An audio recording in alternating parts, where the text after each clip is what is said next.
अंबाला जिला में 499 गांव हैं, जहां से हर साल धान की कटाई के बाद खेतों में बची पराली को जलाने के मामले सामने आते थे, जिसके चलते प्रशासन व किसान कई बार आमने सामने हो जाते थे। लेकिन इस बार प्रशासन के प्रोत्साहन व सख्ती के चलते अंबाला में एक भी खेत से पराली जलाने की रिपोर्ट दर्ज नहीं हुई।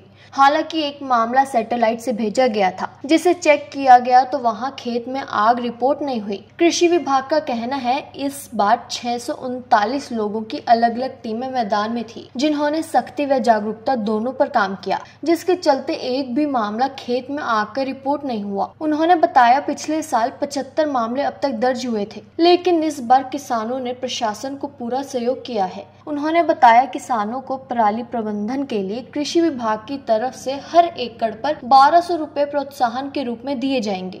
जैसा आपने देखा है कि पराली का जो काम अभी फील्ड में चल रहा है, हमारी ऑलमोस्ट 80% हार्वेस्टिंग हो चुकी है डिस्ट्रिक्ट में। तो हमारा कुछ एरिया रहता है जो अम्बाला सिटी वाला जो हमारा ब्लॉक है इसमें रहता है, बाकी तो ऑलमोस्ट कंप्लीट हो चुका है।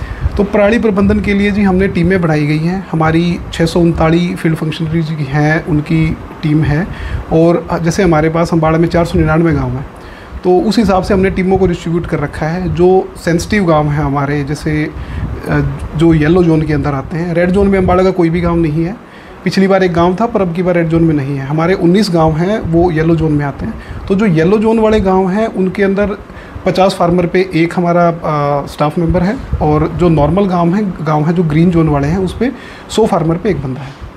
तो वो कंटिन्यूसली फील्ड में जाके फार्मर्स को अवेयर कर रहे हैं, क्योंकि नंबर ऑफ़ फार्मर उनके पास 50 हैं, 100 हैं किसी के पास, तो वो इजीली उसको मैनेज कर सकते हैं। जैसे ही हार्वेस्टिंग होती है वो तुरंत फार्मर के खेत में जाके और फार्मर को अवेयर करते हैं।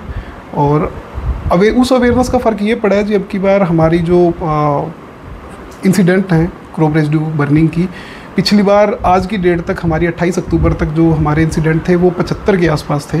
अब की बार हमारा इंसिडेंट सिर्फ एक आया है, और ये हमारा स्टाफ और जो फार्मर्स हैं उनके जो उन्होंने काम किया है उसकी बदौलत हो पाया है। किसानों के लिए जी हमारे पास 2-3 स्कीमें हैं। एक स्कीम है जो क्रॉप रेजिड्यू मैनेजमेंट की है, उसमें हम जो फार्मर इन सीटू या एक्स सीटू मैनेजमेंट करता है, इन सीटू मतलब खेत के अंदर मिक्स करना, और एक्स सीटू खेत से बाहर निकाल के जो बेलर से बेल बनवा के आगे बेचते हैं जो भी बेलर ऑपरेटर हैं।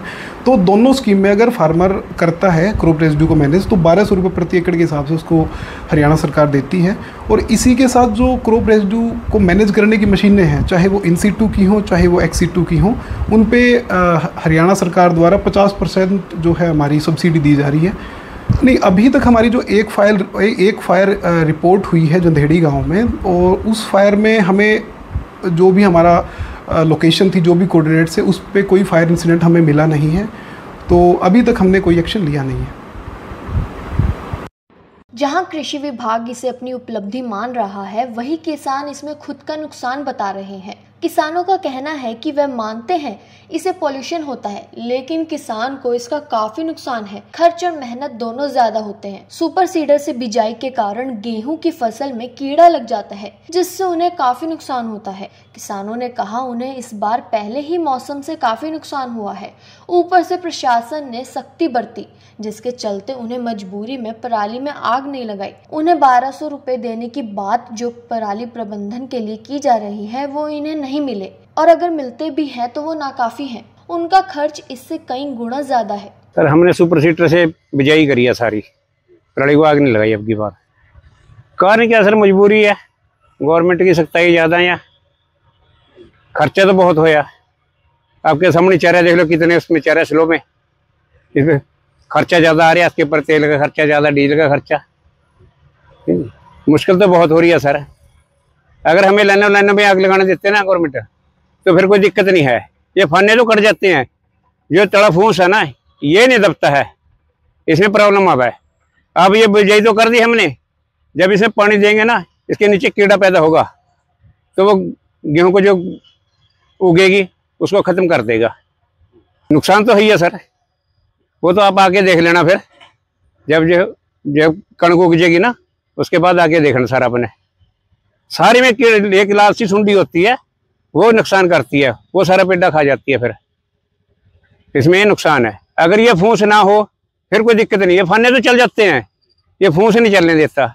इसमें कीड़ा पैदा होता है नीचे। देखो जी, पराली ਨੂੰ ਅੱਗ नहीं लगाई, फायदा तो एक तो पर्यावरण में इसका फायदा जो है सच बोलना चाहिए, दूसरा जमीन का ही फायदा है। पर इसनों सरकार ਨੂੰ ਚਾਹੀਦਾ ਵੀ ਮਾਨੂੰ ਨਾ थोड़ा जा सेवा पानी माल पत्ता दे, हमारे अकाउंट में पैसे पावा 2000 3000 जितने भी सरकार वा पुगा, ज़्यादा हम भी नहीं कहते हैं, क्योंकि पराली बिच में लड़ाने में जी 1500 2000 का तेल लग जा, ट्रैक्टर समेत खर्चा, टायर कसाई सारा भी, और 2000 रुपये लगा जी, 4000 रुपये कम से कम होता जी खर्चा। पहला तो जी अपना सुक्की तीली लाई और साफ यूं ही बीत दे कराते, 1000 रुपये ट्रैक्टर तेल ले करा था, इसमें जोर भी लगा, ट्रैक्टर का मतलब नुकसान है 2-3 हज़ार 4000 का जिम्मेदार नुकसान है यार।